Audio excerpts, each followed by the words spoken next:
Coming up on the Threat Status Podcast, we talk to Rob DeMillo of the company Sophia Space about the idea of data centers in space. And then we break down where the U.S. Iran war goes from here, the surprise firing of Navy Secretary John Phelan, and whether bureaucratic red tape could doom the Golden Dome missile shield. Don't forget to go to WashingtonTimes.com and sign up for the daily Threat Status newsletter.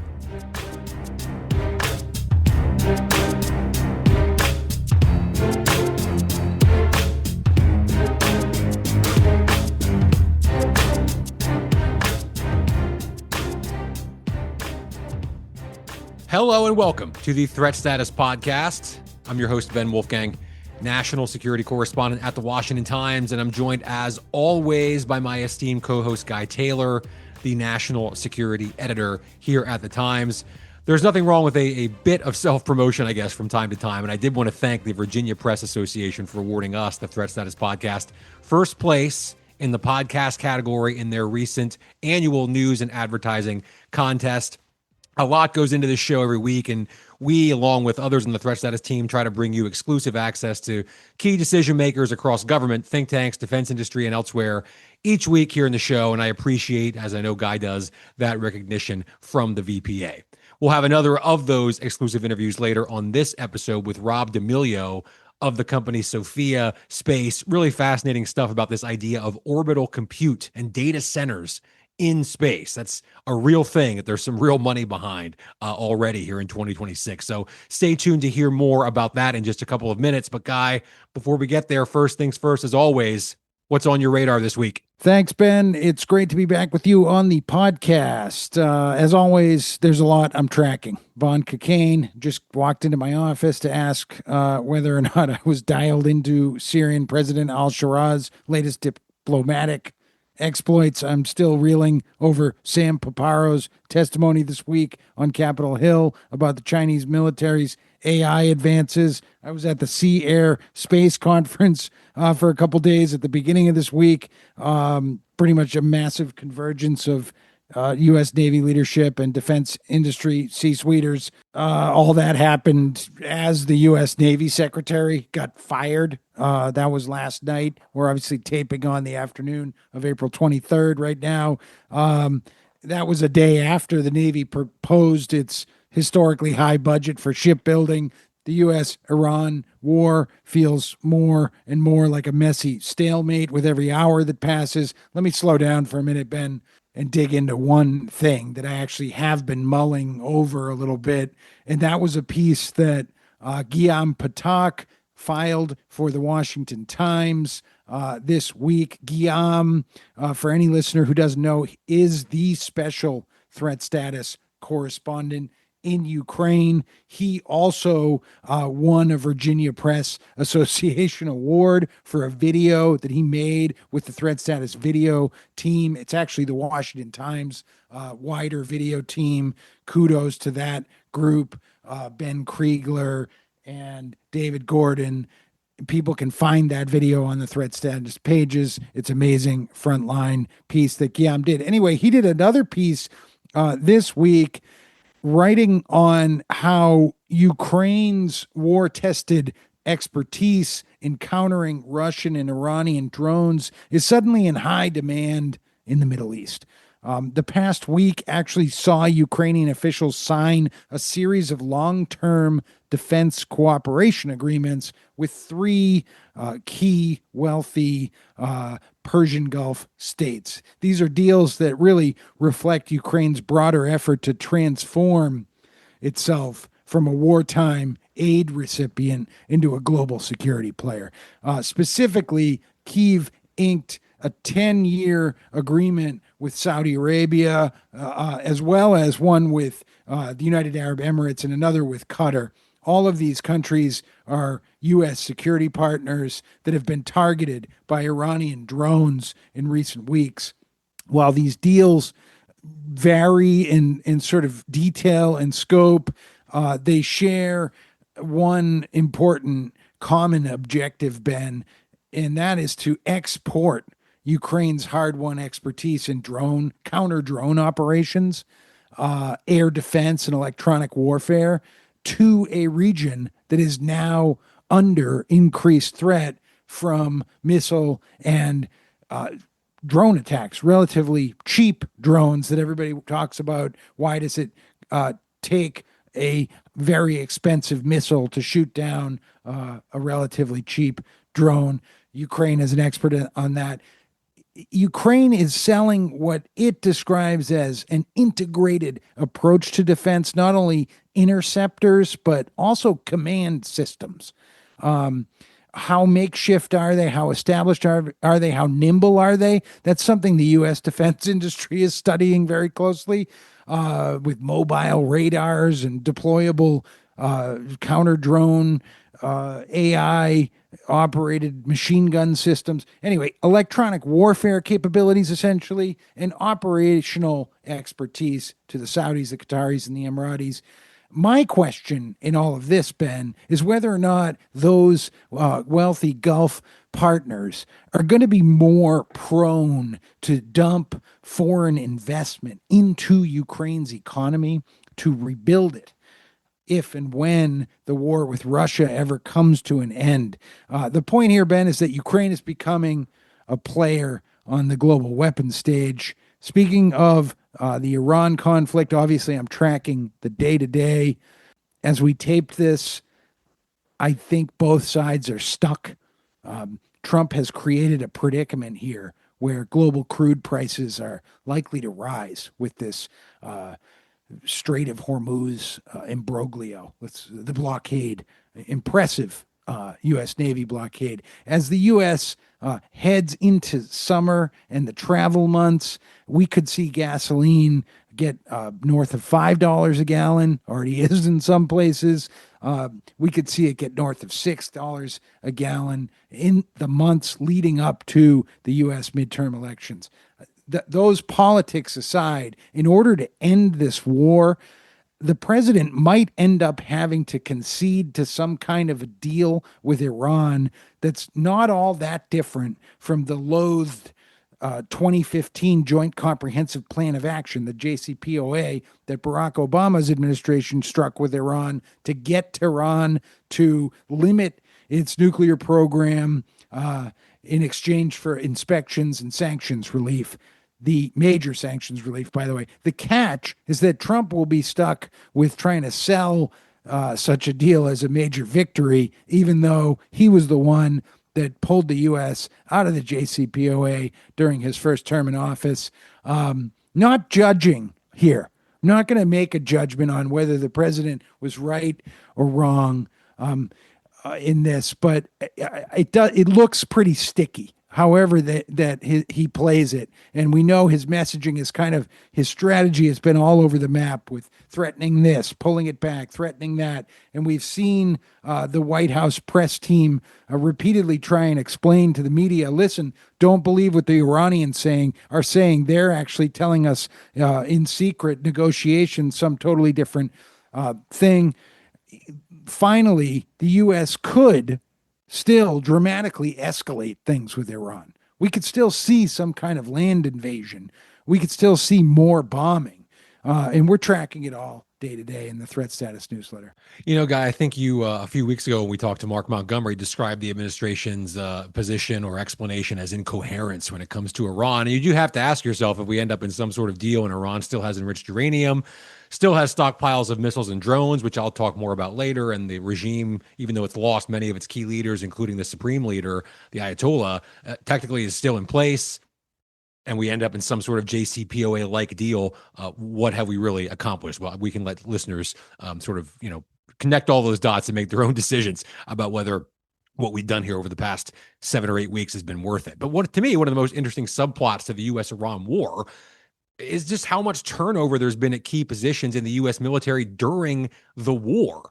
We had General Randy George, the former Army Chief of Staff, fired earlier this month in the midst of the 82nd Airborne deploying to the Mideast. And now just this week, as you mentioned, Guy, Navy Secretary John Phelan removed from his post during a major U.S. blockade around Iran that, of course, is being run by the U.S. Navy. Phelan just this week rolled out the Navy's budget request. He was a keynote speaker at the Navy League's annual Sea Air Space Conference on Tuesday, as you mentioned, Guy, a day before he's fired. So it's fair to say this kind of came out of the blue in some ways, but I guess that's kind of on par for this administration. It's, of course, worth note. We heard people murmuring about it, though. I was surprised, though. Like, I didn't. I guess the question is, you hear people murmuring about how many anybody could get fired. Yeah, we've heard murmurs about Dan Driscoll now for months, and he's still in his position as Secretary of the Army. So a lot of people, of course, aren't. From a reporter standpoint, it makes it really hard to cover and get any kind of relationship going with the press teams of these officials, because they're afraid to talk. Because if they say the wrong thing, they feel like they could get fired. Everybody's got their head down. Obviously, somebody on the other side of the mirror away from the press could say, well, isn't that the point? Why do these guys need to be talking to the press anyway? But from an oversight standpoint, trying to tell Americans, this is actually true. What the White House said doesn't necessarily match up with reality on the ground. We're talking to sources close to the leadership about X, Y, and Z with shipbuilding. It just makes it harder as reporters to be able to do that when everybody's afraid that they're going to get fired. Totally. And then you throw into the mix in this particular instance another variable, which is President Trump on Truth Social just about 20 minutes or so before we started recording here on Thursday afternoon, April 23rd, said on Truth Social, quote, John Phelan is a longtime friend, a very successful businessman who did an outstanding job as my Secretary of the Navy. And he said he'd welcome him back to the administration at some point in the future, which has to make you wonder.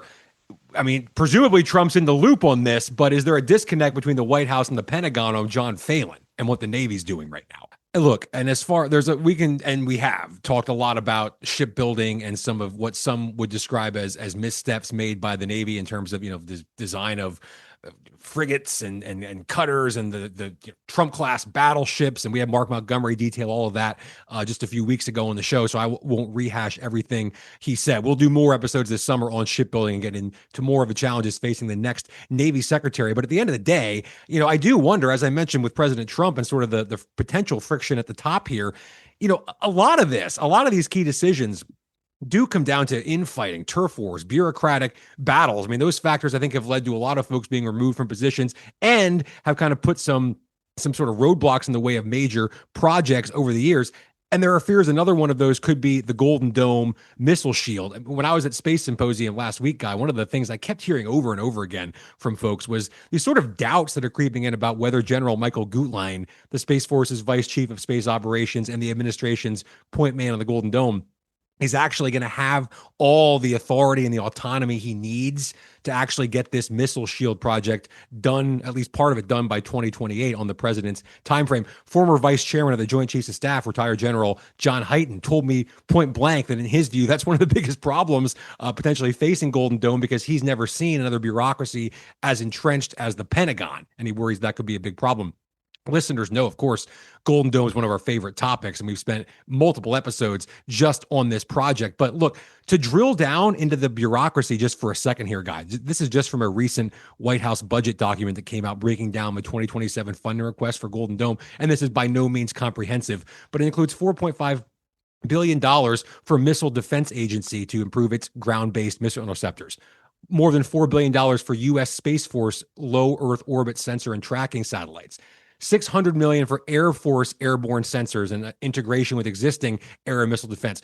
$427 million for the Army's ground-based anti-missile systems, and a bunch of others. So just in that list, you have multiple services, offices, agencies involved across the Pentagon, a bunch of really powerful defense contractors, of course, involved in this project as well. And we're basically expecting one man, General Gutlein, and his team to wrangle all of that together, keep it in line, keep everybody on schedule, and deliver a missile shield in some way, shape, or form by 2028. Oh, by the way, that missile shield itself involves some of the most complex technology known to mankind, including space-based interceptors, command and control for sea, ground, air, space, AI, autonomous systems, and a whole lot more. So we'll see. I hope he does it. But I just think for all the time we spend, and rightfully so, talking about the technological side of Golden Dome, as General Hyten reminded me last week, you can't gloss over the fact that there are a lot of potential competing priorities and different sort of corners, power centers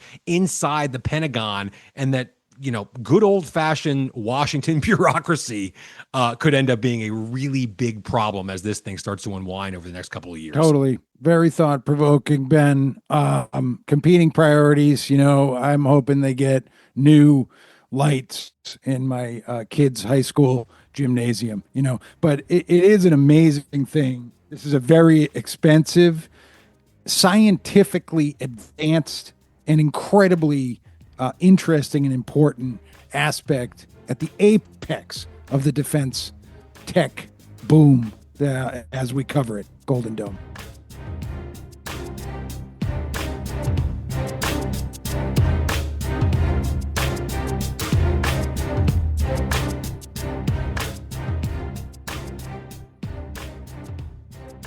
And we are joined now by Rob DeMillo, the co-founder and CEO of Sophia Space, which I will let Rob tell you more about in just a second. Rob, I've seen you described as a thought leader across digital media and business. I mean, it seems like you very pleasant might not be that. a fan of that. No, that's good that you described me that way. But look, you spent time in Silicon Valley. You're here with me at Space Symposium now in Colorado, and I appreciate you taking some time to come on the Threat Status podcast. If you would, give listeners who might not be familiar kind of a rundown of Sophia Space and what you all do there. First of all, thanks for having me, Ben. I appreciate it. So Sophia Space was incubated out of a startup venture called Mandela Space Ventures, and we began in earnest at the end of 2024, beginning of 2025. And we're committed to creating technology that exists and lives in orbit, specifically designed for orbit, with the end goal of becoming orbital data centers.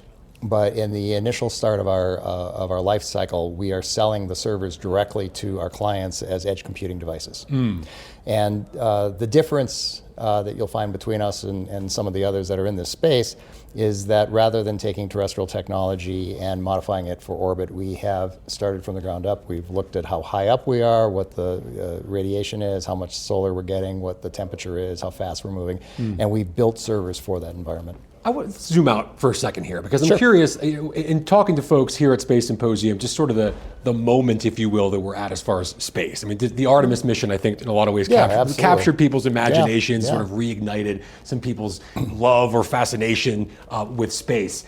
It feels like there's an energy. That energy is kind of around here at the symposium. Do you feel that? What is it on the business side of things where you are? How does that feel?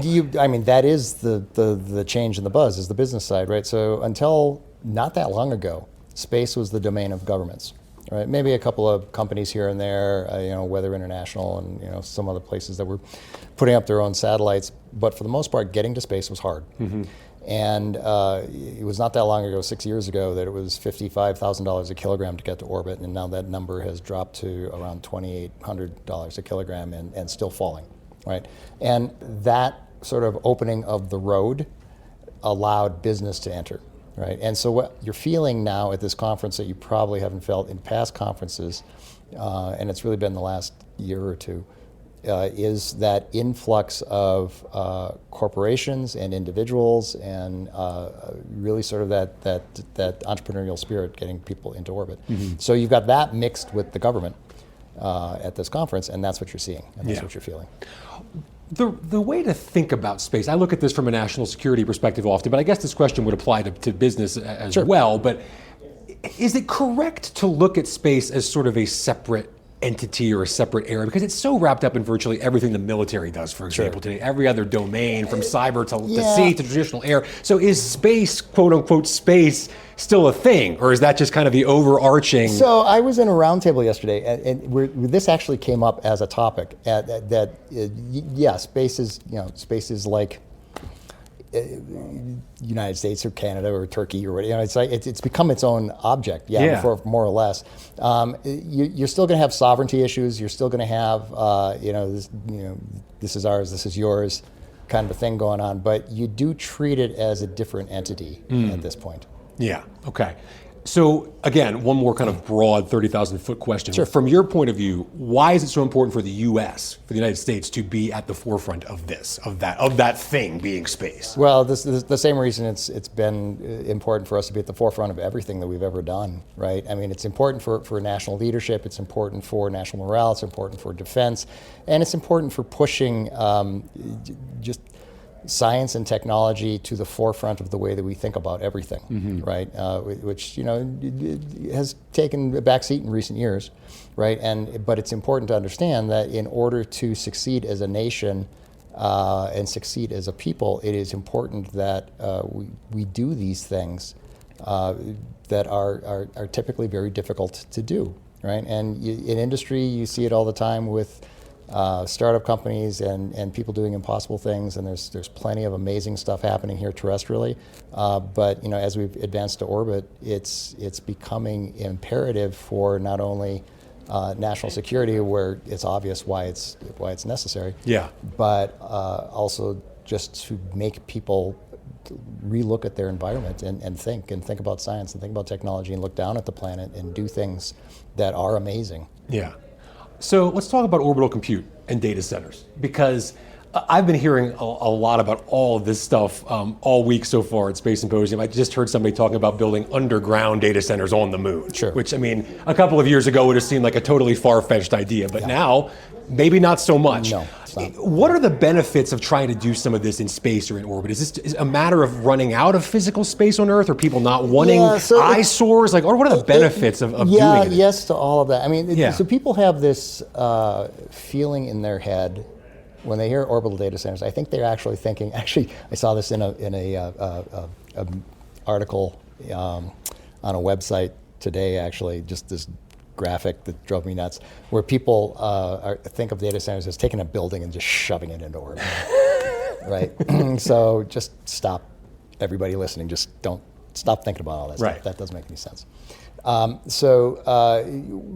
is compelling here, though, is that data centers on Earth, they are becoming constrained. Wisconsin just announced that they're not going to allow any more to be built, right? So they're big buildings. Sure, they're eyesores, but you can put them places. But they are a drain on the local economy. They're a drain on the energy consumption of that region. They are a drain on the water consumption of that region. That has an effect on everybody's water and electric bills. They generate a tremendous amount of heat that gets dumped into the local environment. There are land right issues. There are issues involving just licensing the land for real estate and having that renewed and making sure, there's all this crap that goes on. In space, you don't have any of that, right, if you do it right. So in space, your power is free. It is 4 degrees Kelvin. There are no land rights issues yet. I can't help but imagine that in sometime in the next future, there's going to be a matter of time. Right. But so all those problems basically disappear. And I think the other thing, I don't know if you've got a question about this or not, but I just want to point it out, is we're not competing with terrestrial data centers. We are augmenting them. Okay. Right. There may come a time in the future where, yes, orbital data centers supplant terrestrial data centers. That time's not now. Right. You need both right now. But you need both right now, yeah, absolutely. Does this require, or will it require at any point in the future, humans to be in space on a permanent basis to service these things, or would they be? No. As a matter of fact, the way that we are creating our systems, which we call tiles, right? So our servers are called tiles. The tiles matrix together into arrays that we call racks, which can be placed on tile-based satellites for independent clients or large orbital data centers. But the reason I keep bringing it up is because we have developed and are continuing to develop an operating system we call Sophia Orbital Operating System, or SOOS. It's a AI-driven operating system that takes the place of IT people, because no one is coming to fix these things, all right? And yes, you can do robotics, and we are talking to robotics companies that have a lot of this stuff.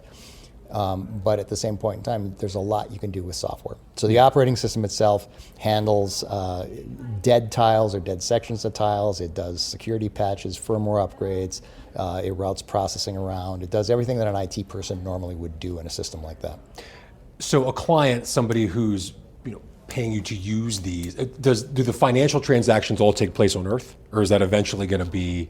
Does some of that take place? Oh, you mean the clients there? Yeah. No, this is just when we're selling edge computing, is very much you sell us the tile satellite or the tile system, plus revenue, plus a recurring fee for software support and all that stuff, and then it's theirs to do with as they want, right? So it's just a standard transaction. If you're asking whether transactions will take place eventually, in orbit, and that's I inevitable. think eventually, yes, absolutely, Yeah, we know we've had other guests recently on the show who have been talking a lot about this idea of what's that going to look like when businesses start actually doing business in space.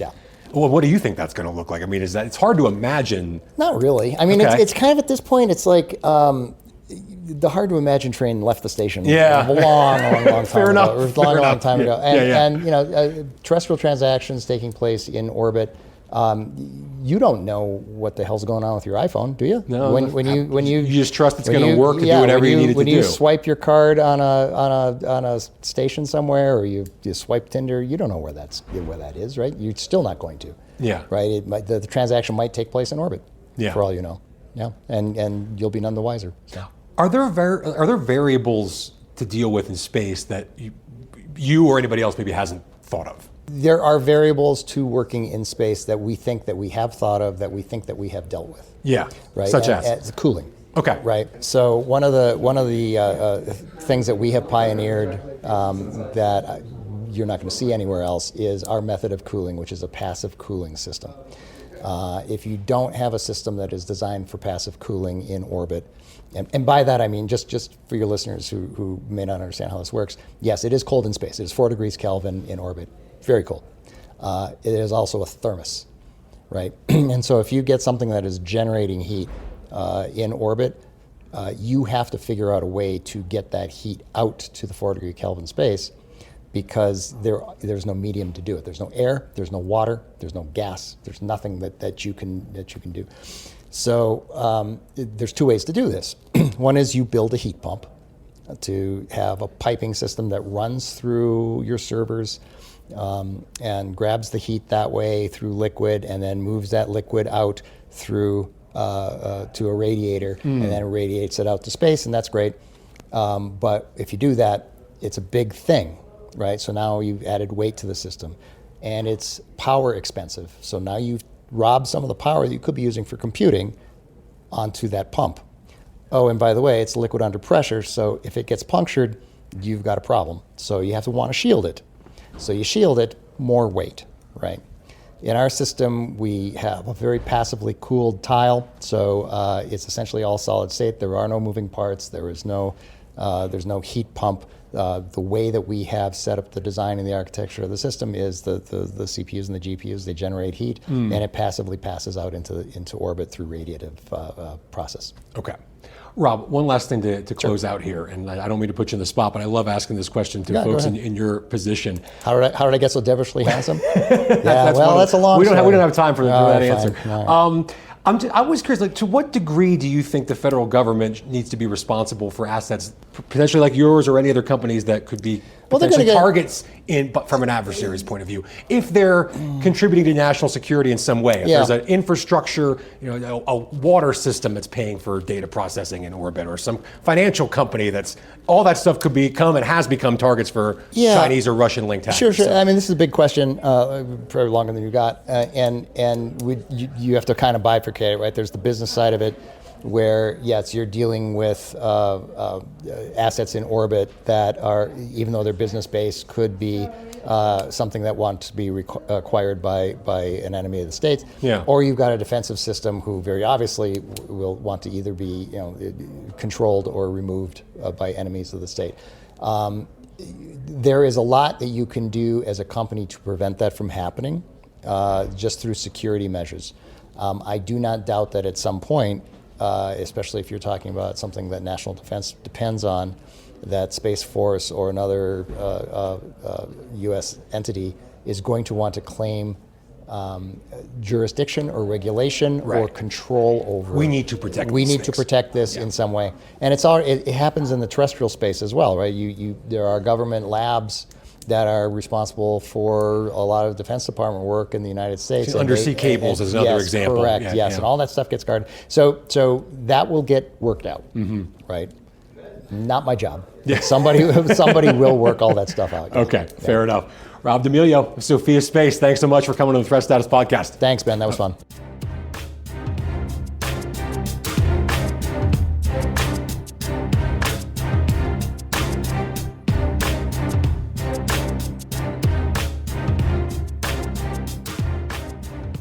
And it's time now for Threat of the Week, our weekly segment here in the show where Guy and I each identify a threat, whether it's here at home domestically or in some corner of the world that we think is impacting U.S. national security right now. This week, as you all listen to the show, Guy, what do you have for us as your threat of the week? My threat of the week is that the U.S. Navy's shipbuilding push is in a state of disarray. With infighting surrounding the firing this week of Navy Secretary John Phelan.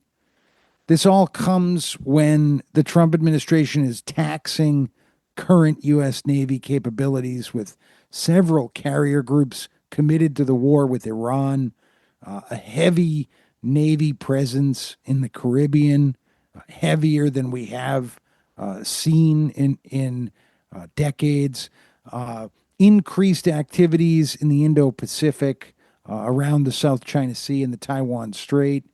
My point is that, look, America's global naval dominance remains strong. There's not a lot of question about that.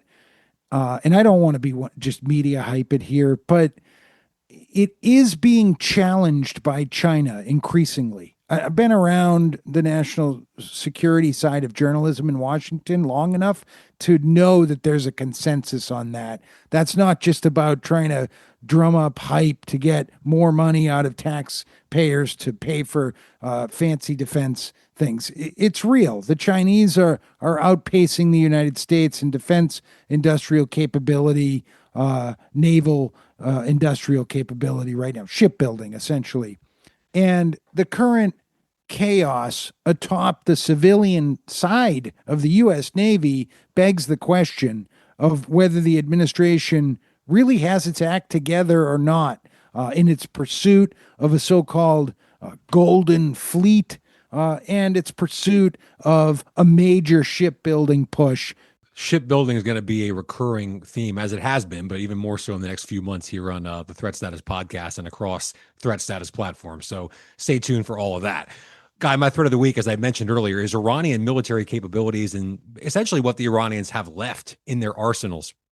This is a big deal, and it's an issue we've been talking about a lot on the show ever since the Trump administration insisted last June that we had, quote, obliterated, unquote, Iran's nuclear program during Operation Midnight Hammer. And just about everyone outside of the administration, including key Republicans on Capitol Hill on this show, virtually said, almost immediately that was clearly not the case. And they were right, of course, because we've been negotiating and now waging war, partly because of their nuclear program, for the past 2 months. But what about Iran's other military capabilities? Have they been as decimated as the administration initially wanted us to believe? There are signs that might not be the case. Our colleague and friend of the show, Bill Gertz, reported this week on testimony to Congress from Director of the Defense Intelligence Agency, Lieutenant General James Adams, who said Iran's military still holds stockpiles of thousands of missiles and attack drones that pose a threat to U.S. and allied forces in the region. Now, Iran's Navy does appear to have been largely crushed, but they still have the capacity to lay mines and otherwise wreak havoc in the Strait of Hormuz. Their air defenses have supposedly been destroyed, but they still shot down multiple U.S. aircraft. And we don't exactly know, at least not based on publicly available information, exactly what the state is of their domestic manufacturing capacity or their ability to make more missiles, drones, mines, speedboats, and other tools of war. So it's my threat of the week, I guess, for two reasons. One, it means Iran is still a threat. But two, as I think you kind of alluded to earlier, Guy, it could influence the Trump administration's decision-making processes moving forward and lead them to decide that we need to do more and escalate in this war, because can the U.S. really credibly claim victory if the government in Tehran is still standing and Iran still has all of this military capacity at its disposal, and by the way, also still has stockpiles of enriched uranium? I don't know. But either way, I think there's no question this represents a threat right now this week. And with that, a huge thanks, Guy. Great episode this week. A big thanks to Rob DeMillo of Sophia Space for that great interview from Space Symposium in Colorado Springs. And most of all, a big thanks to all of you, our listeners. Please go ahead, hit that subscribe button, share with all of your friends, and we'll be back next week on the Threat Status Podcast.